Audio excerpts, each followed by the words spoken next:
Welcome back to Center Stage. We're having a great time talking with two-time Stanley Cup champion Bobby Orr. Bobby, we have a kind of a new segment on the show, and we call it Did You Ever? You ready? I'm not sure. I think you are. Here we go. Did you ever steal anything? Yes. What? I think I wrote it in the book. What'd you steal? The cigarettes. My mother caught me. That was it. That's the last thing you stole? Did you ever eat an entire pizza? Oh, yes. Yeah? Oh, yes. I'll tell you. No, I can't tell that story. Did you ever lie to your dad? Oh, yes. About? A real bad one, no. But I white probably fibbed about something. Did you ever talk your way out of a traffic ticket? No, I don't say anything. Okay. I sit there, and if I get a ticket, I get a ticket. But have I been let go? Yes. Okay. That's different, right? That's much different, yes. All right, did you ever fight your brother in a hockey game? No. Did you ever get the shave from your Bruins teammates? Yes. What's the shave?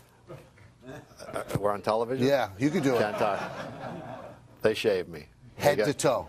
They got me pretty good, yes. Oh, my God. Yeah, they got me. It must be mortifying.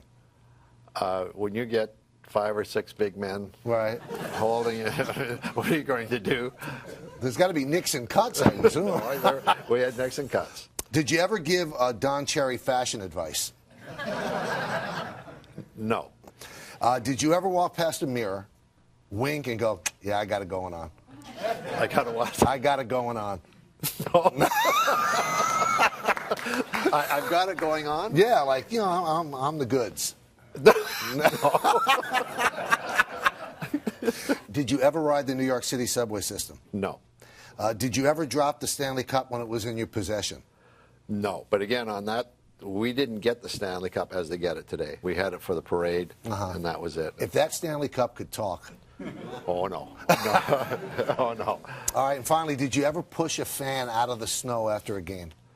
I have, yes. That's amazing to me. I think it was coming out of Boston Garden, if I remember correctly. Yeah. And there was a fan stuck, so we got out and pushed them. Did he have any idea who was pushing his car? I don't know if he knew who it was. Wow. Yeah. Amazing.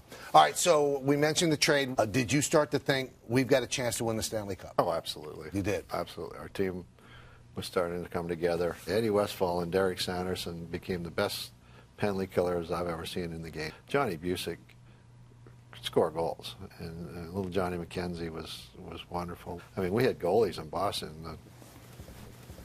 Perrant, we lost him. Right. He went in the expansion draft to Philadelphia. He was a Hall of Famer. So we had some wonderful goalies. We could see it coming. We could see it coming. So 68, you make the playoffs. You end up getting swept by the Canadians. You know, one of the prevailing things in all the research I read about you was that you kind of kept your teammates in line with the Orr look. That's what I'm told. What's the Orr look? Can you give it to me? Derek, I think, tells one of the great stories where he used to sit. There's a post, and he'd be behind the post, but inside I could see Phil. So there's Phil and Derek, but Derek was behind the post. And some nights I would look at Derek with, hey, what the heck are you doing? Get moving.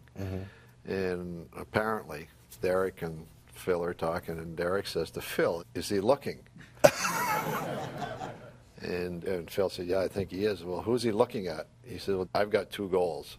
So he must be looking at you. Prior to your third NHL season, which was 68-69, you underwent a second knee operation. At this point, Bobby, you're starting to think, this is going to give me problems, my knees? It's funny. When you're young, you think you're indestructible. Yeah. We didn't have kind of surgery they have today. We didn't have the therapy, the programs that they have then. But I thought I was fine. And it wasn't the team forcing me back, but I probably came back too early without proper rehab. I wanted to play. It wasn't the team forcing me back. It was me saying, hey, I'm playing.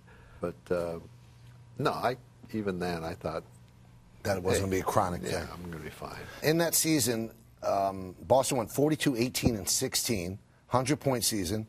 They led the league with 300 goals. You sweep the Maple Leafs in the first round. Then you suffer a different sort of injury, the only one that you had in your hockey career. Concussion, right? I was knocked out. Yeah, but after that, I played back then. We were playing, consecutive nights. And I played the next night. Pat Quinn and I still talk about legal, illegal, the check.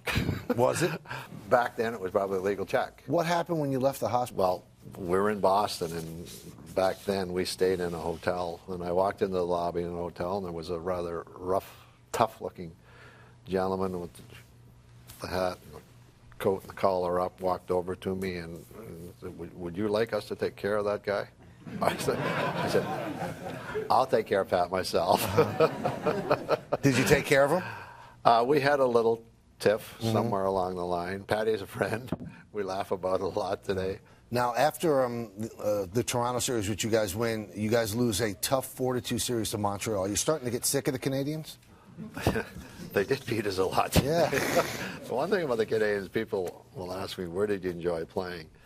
I love playing the Canadians. They had such speed, but the teams they had were incredible. You knew what you were getting, and they were a great franchise, and I loved going into the Forum. But you knew you were going to be in for a tough game. Yeah. Shame on them. But the next year, 69-70 was a memorable one. The team had 6 20-goal scorers. You had the first of an unprecedented 6 consecutive 100-point seasons. You won the first of 3 consecutive MVP awards. That's what I meant when you walked past the mirror and I got it going on. Because you had it going on here. You beat the Rangers in Chicago in the playoffs, faced Scotty Bowman, St. Louis Blues in the Stanley Cup Finals. Talk about that. Well, again, growing up in Canada and being your dream being to play in the NHL, and I can remember as a kid them carrying the Stanley Cup around the Maple Leaf Gardens or the Forum. So that was a dream, and that day was a dream come true. You guys are up 3-0. Game 4, 3-3. You won into overtime. Take us into the goal that got you guys Stanley Cup. Puck's in the St. Louis zone. I accused Derek Sanderson. He took 3 shots before he had to pass it to me. No, Derek was in behind the net. The puck was shot around the boards, and I kicked it back in the corner to Derek, and I went to the front of the net, and he gave me a nice pass. And Glenn Hall was the goalie, and I was going across, and it's very difficult for a goalie to keep his legs closed. I'd like to tell you, Michael, that I turned the puck up on its edge. Right. I saw the legs open, and I slipped it in. Let's go with that. Yeah. I was just trying to get the puck on net. The great story about that, though, is Glenn Hall. And there's a picture. Each time I see Glenn Hall, he says, "Is that the only goal you ever scored?" Now, after you scored that goal, this is the shot, the one that's on the cover of your book, and it's one of the most iconic sports photographs, and it's actually a statue outside TD Garden. How cool is that picture? You're flying. Well, I'm jumping a little bit, and Noel Picard, who was a defenseman, he's kind of lifting. I had seen the puck go in by that time. The statue is wonderful, but there's more to it than that. I mean, we've been talking about that's a moment. How did we get to that moment? And I think that's as important as anything. Even thought about going back to when I was a kid. I mean, that's what that thing does for me. That photo and the sculpture.